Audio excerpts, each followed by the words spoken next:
पुछया ईद दे चन कोलों किसे तेनू भी ईद कराई गई उस आख्या मेरी जिंदगी विच एक इहो जही रात ते आई गई उस मुल्क अरब दी धरती ते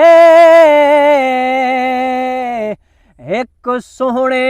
उंगल भवाई गई उस उंगल दे राज इशारे ते मैं त्रुट के